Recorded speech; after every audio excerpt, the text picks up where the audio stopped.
So the next question is how we can actually build future. കഴിഞ്ഞ വീഡിയോയിൽ actually എങ്ങനെയാണ് ഒരു മില്യണയർ ആവുന്നതെന്ന് ഞാൻ നിങ്ങൾക്കൊരു ചെറിയൊരു ബ്ലൂ പ്രിന്റ് ഞാൻ തന്നിരുന്നു, ഒരു ചെറിയൊരു ടാഗ് ലൈൻ ഞാൻ നിങ്ങൾക്ക് തന്നിരുന്നു. അതിനകത്ത് അത്യാവശ്യം നല്ല റെസ്പോൺസ് വന്നിട്ടുണ്ട്. മോസ്റ്റ് ഓഫ് ദ ആൾക്കാർക്കും കാര്യം എന്താണെന്ന് മനസ്സിലായിട്ടുണ്ട്. ഞാൻ വിചാരിച്ചില്ല അത് എന്നെ കൊണ്ട് എങ്ങനെ അത് ഡെലിവർ ചെയ്യാൻ പറ്റും ആ ഒരു ഇൻഫർമേഷൻ എന്നുള്ളത്. പക്ഷെ നിങ്ങൾക്ക് അത് മനസ്സിലായെന്ന് കണ്ടപ്പോൾ I really feel like awesome. ഇനി എന്ന് പറയുന്നത് നിങ്ങൾക്ക് എങ്ങനെ ഫ്യൂച്ചർ ബിൽഡ് ചെയ്യാം, എന്താണ് സ്റ്റാർട്ടപ്പ് ഐഡിയനെ പറ്റിയിട്ടും അതേപോലെ തന്നെ എന്താണ് സ്കെയിലിംഗ് അല്ലെന്നുണ്ടെങ്കിൽ ഐഡിയ എന്നുള്ള ഒരു കാര്യത്തിനെ പറ്റിയിട്ടുമാണ് ഇന്ന് ഞാൻ ഒരു സ്കെച്ച് തരാൻ പോകുന്നത്. അപ്പോൾ എങ്ങനെയാണ് ഫ്യൂച്ചർ ബിൽഡ് ചെയ്ത് മില്യണയർ ആവുന്നതെന്ന് പറഞ്ഞു. നമ്മൾ സ്വിഗ്ഗിയുടെ ഒരു എക്സാമ്പിൾ പറഞ്ഞു. സോ നമുക്ക് സ്റ്റാർട്ടപ്സ് ബിൽഡ് ചെയ്യണം ഫ്യൂച്ചറിലേക്ക്. സ്റ്റാർട്ടപ്സ് ബിൽഡ് ചെയ്യാൻ സ്റ്റാർട്ടപ്സ് യുണീക്ക് ആണ്. സോ യുണീക്ക് ആയിട്ടുള്ള ഒരു ഐഡിയ വേണം, ഒരു യുണീക്ക് ബിസിനസ് മോഡൽ വേണം, വിച്ച് ഈസ് ഓൾസോ സ്കെയിലബിൾ. ഇതിനകത്ത് ഏറ്റവും വലിയ ഫൺ ആയിട്ടുള്ള ഒരു കാര്യം എന്ന് പറയുന്നത് നമ്മുടെ ചുറ്റും നോക്കിയാൽ എല്ലായിടത്തും പ്രോബ്ലങ്ങളാണ്. നിങ്ങളെ കൊണ്ട് ചെയ്യാൻ പറ്റുന്നത് ആ പ്രോബ്ലത്തിന് ഒരു സൊല്യൂഷൻ കൊണ്ടുവരിക എന്നുള്ളത് മാത്രമാണ്. ഫോർ എക്സാമ്പിൾ ഈ ഒരു മൈക്ക് നിങ്ങൾ കണ്ടല്ലോ, ഈ മൈക്ക് കണ്ടുപിടിച്ചില്ലായിരുന്നുണ്ടെങ്കിൽ എനിക്ക് ഈ ഫോണിന്റെയോ അല്ലെന്നുണ്ടെങ്കിൽ ക്യാമറയുടെ അടുത്ത് വന്നെന്ന് സംസാരിക്കേണ്ടി വരും. അപ്പൊ ആ ഒരു പ്രോബ്ലത്തിന് ഒരു സൊല്യൂഷൻ ആയിട്ടാണ് ഈ ഒരു മൈക്ക് കൊണ്ടുവന്നിരിക്കുന്നത്. സോ എനിക്ക് ദൂരെ പോയി നിന്നാലും നിങ്ങൾക്ക് കേൾക്കാനുള്ള ഓഡിയോ കറക്റ്റ് ആയിട്ട് തന്നെ കേൾക്കും. സോ നിങ്ങൾക്ക് ആ ഒരു ചെറിയൊരു ഐഡിയ കിട്ടിയെന്ന് വിചാരിക്കുന്നു. അപ്പൊ ഞാൻ മുമ്പേ പറഞ്ഞ പോലെ തന്നെ നമ്മുടെ ചുറ്റും പ്രോബ്ലങ്ങളുണ്ട്. സോ അതിനുള്ള സൊല്യൂഷൻ നമ്മൾ കണ്ടുപിടിക്കുക. പക്ഷെ ഏറ്റവും കൂടുതൽ ആൾക്കാരുടെ പ്രശ്നം എന്ന് പറഞ്ഞു കഴിഞ്ഞാൽ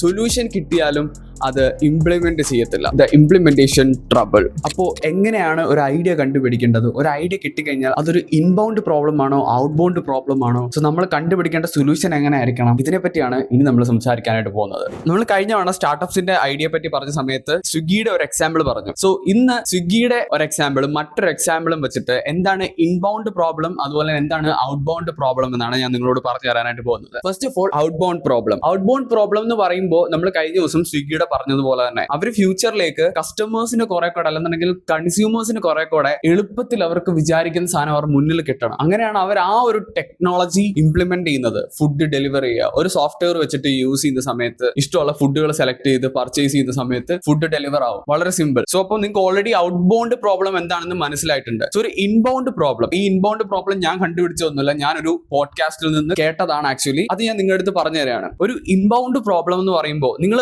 ഒല എന്ന് പറയുന്ന അല്ലെന്നുണ്ടെങ്കിൽ ഊബർ എന്ന് പറയുന്ന സോഫ്റ്റ്വെയർസ് അല്ലെന്നുണ്ടെങ്കിൽ ബില്യൺ ഡോളർ കമ്പനീസിനെ പറ്റി അറിയാം. ഈ ഊബർ ഒക്കെ ഫേസ് ചെയ്യുന്ന അല്ലെന്നുണ്ടെങ്കിൽ ഒലയൊക്കെ ഫേസ് ചെയ്യാൻ പോകുന്ന അല്ലെന്നുണ്ടെങ്കിൽ ഇനിഷ്യലി ഫേസ് ചെയ്തുകൊണ്ടിരിക്കുന്ന ഒരു ഇൻബൗണ്ട് പ്രോബ്ലം ഉണ്ട്. അതെന്ന് പറയുന്നത് ഇപ്പോൾ നമ്മളൊരു ടാക്സി ബുക്ക് ചെയ്തു, ആ ടാക്സി ഡ്രൈവർ നമ്മുടെ അടുത്ത് വന്നു. ആ ഒരു ടാക്സി ഡ്രൈവറിന് ഏറ്റവും കൂടുതൽ ഈ ട്രിപ്പ് കിട്ടുന്നത് എന്തുകൊണ്ടാണ്? കമ്പാരിറ്റീവ്ലി പുറത്ത് നമ്മൾ ഔട്ട്സോഴ്സ് ചെയ്യുന്നതിനെക്കാട്ടിലും ഇങ്ങനെയുള്ള സോഫ്റ്റ്വെയർസ് ത്രൂ നമ്മൾ ബുക്ക് ചെയ്യണമെന്നുണ്ടെങ്കിൽ കസ്റ്റമേഴ്സിന് റേറ്റ് കുറഞ്ഞിട്ട് ട്രിപ്പ് പോകാനായിട്ട് പറ്റും. പക്ഷേ ഈ ടാക്സി ഡ്രൈവേഴ്സിന് കിട്ടുന്ന എമൗണ്ടിന്റെ 20-30% ഈ കമ്പനീസിന് കൊടുക്കുകയും വേണം. അപ്പോൾ ആ ടാക്സി ഡ്രൈവേഴ്സിനെ സംബന്ധിച്ച് അത് മേ ബി പ്രോഫിറ്റബിൾ ആവണമെന്നില്ലല്ലോ. അപ്പൊ അതുകൊണ്ട് തന്നെ അവർക്ക് എന്ത് ചെയ്യാൻ പറ്റും? അവരൊരു ട്രിപ്പ് കിട്ടിക്കഴിഞ്ഞാൽ അവർ ആ കൺസ്യൂമേഴ്സിന്റെ അടുത്ത് വരുന്നു, ഒരു ടാക്സി ഡ്രൈവർ. ശേഷം അവർ പറയാ, സർ ആ ട്രിപ്പ് ക്യാൻസൽ ആക്കിക്കോ, ഞാൻ ഈ സെയിം റേറ്റിൽ തന്നെ കൊണ്ടുവിടാം എന്ന് പറഞ്ഞു കഴിഞ്ഞാൽ ഒലയ്ക്കും ഊബറിനും ഒക്കെ റവന്യൂ ഉണ്ടോ? സോ അതൊരു ഇൻബൗണ്ട് പ്രോബ്ലം. അതിനൊരു സൊല്യൂഷൻ നിങ്ങൾക്ക് കണ്ടുപിടിക്കാമോ? അതിനുള്ള സൊല്യൂഷൻ ആക്ച്വലി ആ പോഡ്കാസ്റ്റിൽ തന്നെ എനിക്ക് കിട്ടി. പക്ഷെ ഞാനത് ഇവിടെ പറയുന്നില്ല, നിങ്ങൾ ജസ്റ്റ് ഒന്ന് ചിന്തിച്ചാൽ മാത്രം മതി. നിങ്ങൾ ആരും അതിനെപ്പറ്റി വിശദീകരിക്കാനോ കമന്റ് ചെയ്യാനോ ഒന്നും നിൽക്കണ്ട. സോ അതൊരു ഇൻബൗണ്ട് പ്രോബ്ലം. അതിനകത്ത് ഒരു സ്റ്റാർട്ടപ്പിനകത്ത് തന്നെ അല്ലെന്നുണ്ടെങ്കിൽ ഓൾറെഡി സൊല്യൂഷൻ ഉള്ള ഒരു സംഭവത്തിനകത്ത് തന്നെയുള്ള ഒരു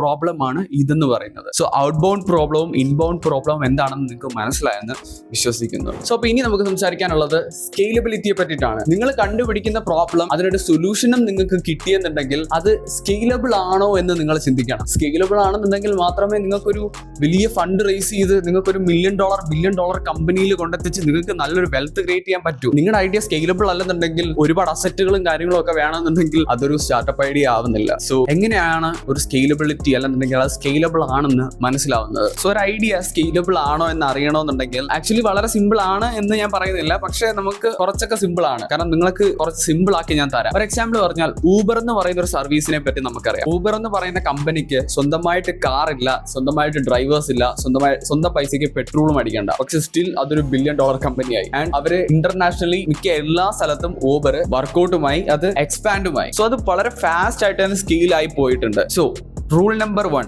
നിങ്ങൾക്ക് അസറ്റ് കുറവായിരിക്കണം, നിങ്ങൾക്ക് ബേണിങ്സ് കുറവായിരിക്കണം. ഫോർ എക്സാമ്പിൾ, ഊബർ എന്ന് പറയുന്ന കമ്പനിക്ക് കാർ വാങ്ങിക്കേണ്ടിയിരുന്നു എന്നുണ്ടെങ്കിൽ അവർ ഈ പറയുന്ന പോലെ സ്കെയിൽ ആവാൻ പോകുന്നില്ല. അവർ എത്രായിരം, എത്ര ലക്ഷം, എത്ര കോടിക്കണക്കിന് കാറുകൾ വാങ്ങിക്കേണ്ടി വരും. അവര് ടാക്സിക്കാരെ വെക്കേണ്ടി വരും, അവര് സ്വന്തം സാലറി കൊടുത്ത് പെട്രോൾ അടിക്കേണ്ടി വരും അവര്. അപ്പൊ അവർക്ക് വീണ്ടും വീണ്ടും ബേണിങ്സ് വരിക. ബേണിങ്സ് എന്ന് പറയുമ്പോൾ എക്സ്പെൻസിനെയാണ് സ്റ്റാർട്ടപ്സിൽ ബേണിങ്സ് എന്ന് പറയുന്നത്. സോ അവർ അതെല്ലാം കട്ട് ചെയ്തു. അവർക്ക് സ്വന്തമായിട്ട് കാർ ഇല്ല ഊബർ എന്ന് പറഞ്ഞ കമ്പനിക്ക്, അല്ലെന്നുണ്ടെങ്കിൽ അവർക്ക് സ്വന്തമായിട്ട് ഡ്രൈവേഴ്സ് ഇല്ല, അവർ സാലറി കൊടുക്കുന്നില്ല. ടാക്സി ഡ്രൈവേഴ്സ് ഊബറിൽ പോയി രജിസ്റ്റർ ചെയ്തിട്ട് അവർക്ക് വരുന്ന ട്രിപ്പുകളാണ് അവർ ഓടുന്നത്. ഊബർ സ്വന്തമായിട്ട് ഒന്നും, അതായത് അവർക്ക് അസറ്റുകൾ കുറവാണ്, പക്ഷെ സ്റ്റിൽ അത് സ്കെയിലബിൾ ആണ്. സോ ഒരു എക്സാമ്പിൾ പറയാം. നമ്മൾ ഒരാളാണ് ഈ ഊബർ എന്ന് പറയുന്ന സർവീസിനെ പറ്റി ചിന്തിച്ച് എല്ലാം റെഡിയാക്കിയത്. നമുക്കൊരു അസറ്റിന്റെ ആവശ്യം വരുന്നില്ല, നമുക്ക് സ്വന്തമായിട്ട് കാർ വാങ്ങിക്കണ്ട, നമുക്ക് സ്വന്തമായിട്ട് ഡ്രൈവേഴ്സിനെ വെക്കേണ്ട, ഒന്നും വെക്കേണ്ട. പക്ഷേ സ്റ്റിൽ ടാക്സിക്കാർക്ക് പ്രശ്നം എന്ന് പറഞ്ഞു കഴിഞ്ഞാൽ അവർക്ക് ട്രിപ്പുകൾ കിട്ടുന്നില്ല. സോ അവർക്ക് ട്രിപ്പുകളും കിട്ടും, ആളുകൾക്ക് ആൾക്കാരുടെ സ്ഥലത്തേക്ക് പോവുകയും ചെയ്യാം. നമ്മൾ ഈ ഒരു ഐഡിയ, ഈ ഒരു പ്രോബ്ലം നമ്മൾ കണക്ക് കൂട്ടി നമ്മളായിട്ട് സൊല്യൂഷൻ ആയിട്ട് ഊബർ നമ്മൾ ഇറക്കാനായിട്ട് പോവാണെന്ന് വിചാരിച്ചു. ഇനി ഇത് എങ്ങനെയാണ് സ്കെയിലബിൾ? വളരെ സിമ്പിൾ ആയിട്ടുള്ള എക്സാമ്പിൾ പറയാം. ഈ ഊബർ ഞാനാണ് തുടങ്ങാൻ പോകുന്നതെന്ന് വിചാരിച്ചു. ഞാൻ കേരളത്തിലാണ്. ഞാൻ അങ്ങനെ ഇനിഷ്യലി കേരളത്തിലൊക്കെ ഇത് റൺ ചെയ്ത് നോക്കി. കുറെ ടാക്സിക്കാർക്ക് ഇത് ഉപയോഗപ്പെട്ടു,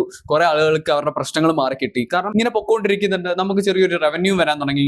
ഈ പോകുന്ന ട്രിപ്പിന്റെ ഒരു 20% നമ്മൾ കട്ട് ചെയ്ത് നമ്മൾ കമ്പനിക്ക് എടുക്കുകയാണ്. എനിക്ക് ഇനി സ്കെയിൽ ചെയ്യണം, പെട്ടെന്ന് എല്ലാ സ്ഥലത്തേക്കും ഇത് എത്തിക്കണം. എനിക്ക് വളരെ സിമ്പിൾ ആയിട്ട് തന്നെ ഇത് എല്ലാ സ്ഥലത്തേക്കും എക്സ്പാൻഡ് ചെയ്യാനായിട്ട് പറ്റും. കാരണം എന്താ വെച്ചാൽ, ഞാൻ നാളെ അങ്ങ് ഒരു ആഡ് ഇടുക, ഞാൻ ഊബർ നാളെ ബാംഗ്ലൂരും സ്റ്റാർട്ട് ചെയ്യുകയാണ്. അപ്പൊ എന്ത് ചെയ്യും, ആൾക്കാരെല്ലാം ബാംഗ്ലൂരുള്ള ആൾക്കാരെല്ലാം ഓൾറെഡി കേട്ടിട്ടുണ്ടായിരിക്കും കേരളത്തിൽ ഇങ്ങനെ ഒരു സാധനം ഉണ്ട്, ആൾക്കാർക്ക് പെട്ടെന്ന് ട്രാവൽ ചെയ്യാം. അപ്പം ടാക്സിക്കാർക്കും മനസ്സിലായിട്ടുണ്ടായിരിക്കും കേരളത്തിൽ ഇങ്ങനെ ഒരു സാധനം ഉണ്ട്, ഒത്തിരി ഓട്ടം കിട്ടാനുള്ള സാധ്യത, ഒത്തിരി ട്രിപ്പ് കിട്ടാനുള്ള സാധ്യതയുണ്ട്. അപ്പൊ ഞാൻ പെട്ടെന്ന് ഒരു ദിവസം പറയുകയാണ് ബാംഗ്ലൂർ നമ്മൾ ഊബർ സ്റ്റാർട്ട് ചെയ്യുകയാണ്. അന്നേരം എന്ത് ചെയ്യും, ബാംഗ്ലൂരിലുള്ള ആൾക്കാരും ഇതെല്ലാം ഡൗൺലോഡ് ചെയ്യാൻ തുടങ്ങും. അതേപോലെ തന്നെ ബാംഗ്ലൂരിലുള്ള ടാക്സി ഡ്രൈവേഴ്സും ഇത് പെട്ടെന്ന് ഡൗൺലോഡ് ചെയ്യാൻ തുടങ്ങും. നമ്മൾ അവിടെ പോണോ വേണ്ട, നമ്മൾ ബാംഗ്ലൂരിലേക്ക് നമ്മുടെ പേരിൽ കുറെ കാർ എടുത്തിടണോ വേണ്ട, നമ്മൾ ബാംഗ്ലൂരിലേക്ക് അപ്പൊ നമ്മുടെ പേരിൽ കുറെ ഡ്രൈവേഴ്സിനെ വെക്കണോ വേണ്ട. ഇതാണ് സ്കെയിലബിലിറ്റി എന്ന് പറയുന്നത്. ബേണിങ്സ് കുറച്ച് സ്കെയിൽ ചെയ്യാൻ പറ്റണം. ഇതേ സെയിം എക്സാമ്പിൾ തന്നെ ഞാനിപ്പോ കേരളത്തിൽ ബാംഗ്ലൂരും റൺ ചെയ്തുകൊണ്ടിരിക്കുക. അപ്പൊ അങ്ങനെ ഫേമസ് ആയി, നമ്മുടെ ഊബർ ആക്ച്വലി വർക്കിംഗ് ആണ്, ഇങ്ങനത്തെ ഒരു ടെക്നോളജി വന്നിട്ടുണ്ട്. അപ്പൊ ഞാൻ ഒരു ദിവസം പറയുകയാണ് നമ്മുടെ കമ്പനി എന്ന അടുത്ത വീക്കിലേക്ക് ദുബായിൽ വരുന്നുണ്ടെന്ന് പറയുമ്പോൾ ദുബായിലുള്ള ടാക്സി ഡ്രൈവേഴ്സ് എന്ത് ചെയ്യും, ഈ ഊബറിന്റെ നമ്മുടെ തന്നെ ആപ്പ് ഡൗൺലോഡ് ചെയ്ത് അതിനകത്ത് രജിസ്റ്റർ ചെയ്യും. ദുബായിലുള്ള യൂസേഴ്സ് എന്ത് ചെയ്യും, ഈ ഊബർ ഡൗൺലോഡ് ചെയ്ത് വെക്കും. എന്നിട്ട് എന്ത് ചെയ്യും, നമ്മൾ നെക്സ്റ്റ് വീക്ക് ദുബായ് തുടങ്ങും എന്ന് പറയുമ്പോൾ ആൾക്കാർ അവിടെ നിന്ന് ബുക്ക് ചെയ്ത് തുടങ്ങും. അവര് തമ്മിൽ ടാക്സി ഡ്രൈവേഴ്സും കസ്റ്റമേഴ്സും തമ്മിൽ അവർ കണക്ട് ആയിക്കോളും. നമുക്ക് അവിടെ യാതൊരു പണിയും വരുന്നില്ല. ലീഗൽ കുറെ വശങ്ങളുണ്ട്, അത് മാത്രം ക്ലിയർ ചെയ്ത് കൊടുത്താൽ മതി. പക്ഷെ ഞാൻ പറയുന്നത് സ്കെയിലബിലിറ്റിയെ പറ്റിയിട്ടാണ്. വേഗം സ്കെയിൽ ചെയ്യാൻ പറ്റുന്ന ഒരു ഐഡിയ ആയിരിക്കണം. രണ്ട് കാര്യങ്ങൾ ശ്രദ്ധിച്ചാൽ മതി. അസറ്റ് കുറവായിരിക്കണം, ബേണിങ്സ് ഒക്കെ കുറവായിരിക്കണം, ഹൈലി സ്കെയിൽ ചെയ്യാൻ പറ്റണം. അതായത് നമ്മൾ കണ്ണു അടച്ച് തുറക്കുന്നതിന് മുന്നേ നമുക്ക് സ്കെയിൽ ചെയ്യാൻ പറ്റണം. ഓക്കെ, സോ അപ്പൊ അത്രയും കാര്യങ്ങളാണ് നമുക്ക് ഇന്ന് സംസാരിക്കാനായിട്ടുള്ളത്. ഈ ഒരു ഇൻഫർമേഷൻ അല്ലെന്നുണ്ടെങ്കിൽ ഈ ഒരു ഇൻസൈറ്റ് നിങ്ങൾക്ക് ഹെൽപ്ഫുൾ ആവുമെന്ന് തന്നെയാണ് ഞാൻ വിചാരിക്കുന്നത്. കാരണം ഇതങ്ങനെ പെട്ടെന്ന് എല്ലായിടത്തുനിന്നും വെറുതെ ഫ്രീ ആയിട്ട് കിട്ടുന്ന ഒരു കൈൻഡ് ഓഫ് ഇൻഫർമേഷൻസ് അല്ല. ഓക്കെ, ഞാൻ അത്രയും ഡീറ്റെയിൽ ആയിട്ടാണ് നിങ്ങൾക്ക് സ്കെയിലബിലിറ്റി എന്താണ്, നിങ്ങൾക്ക് ഇൻബൗണ്ട് പ്രോബ്ലം എന്താണ്, പ്രോബ്ലം കണ്ടുപിടിച്ചാൽ അതിനെങ്ങനെ നിങ്ങൾക്ക് സ്കെയിലബിൾ ആയിട്ടുള്ള ഒരു സൊല്യൂഷൻ കണ്ടുപിടിക്കണം തുടങ്ങിയ കാര്യങ്ങളെല്ലാം ഞാൻ അതിനകത്തൊന്ന് ക്ലിയർ ചെയ്ത് തന്നിട്ടുണ്ട്. സോ വീഡിയോ ഇഷ്ടപ്പെട്ടെന്ന് വിചാരിക്കുന്നു. നിങ്ങൾക്ക് എന്തെങ്കിലും രീതിയിലുള്ള ഡൗട്ടുകൾ ഉണ്ടെന്നുണ്ടെങ്കിൽ, ഇനിഷ്യലി എങ്ങനെ സ്റ്റാർട്ട് ചെയ്യണം എന്നുള്ള ഒരു ഡൗട്ടുകളോ അല്ലെന്നുണ്ടെങ്കിൽ എന്തിനെ പറ്റിയായാലും നിങ്ങൾക്ക് എന്തെങ്കിലും ഡൗട്ടുകൾ ഉണ്ടെന്നുണ്ടെങ്കിൽ നിങ്ങൾ കമന്റിൽ ചോദിക്കുക. നമുക്ക് അതിനെപ്പറ്റി ഡീറ്റെയിൽ ആയിട്ട് വീഡിയോ ചെയ്യാം. സ്റ്റാർട്ടപ്സ് എങ്ങനെയാണ് ഇനിഷ്യലി സ്റ്റാർട്ട് ചെയ്യേണ്ടത്, നിങ്ങളൊരു പ്രോബ്ലം കണ്ടുപിടിച്ചു അതിനൊരു സൊല്യൂഷൻ നിങ്ങൾക്ക് അറിയാം. അപ്പോൾ നിങ്ങൾക്ക് എങ്ങനെയാണ് ഇനിഷ്യലി സ്റ്റാർട്ട് ചെയ്യാൻ പറ്റുക, അല്ലെന്നുണ്ടെങ്കിൽ നിങ്ങൾ നെക്സ്റ്റ് സ്റ്റെപ്പ് എന്താണ് ചെയ്യേണ്ടത് തുടങ്ങിയ കാര്യങ്ങൾ നിങ്ങൾക്ക് അറിയണമെന്നുണ്ടെങ്കിൽ just drop a comment below. I will do a video. Okay, so see you, by.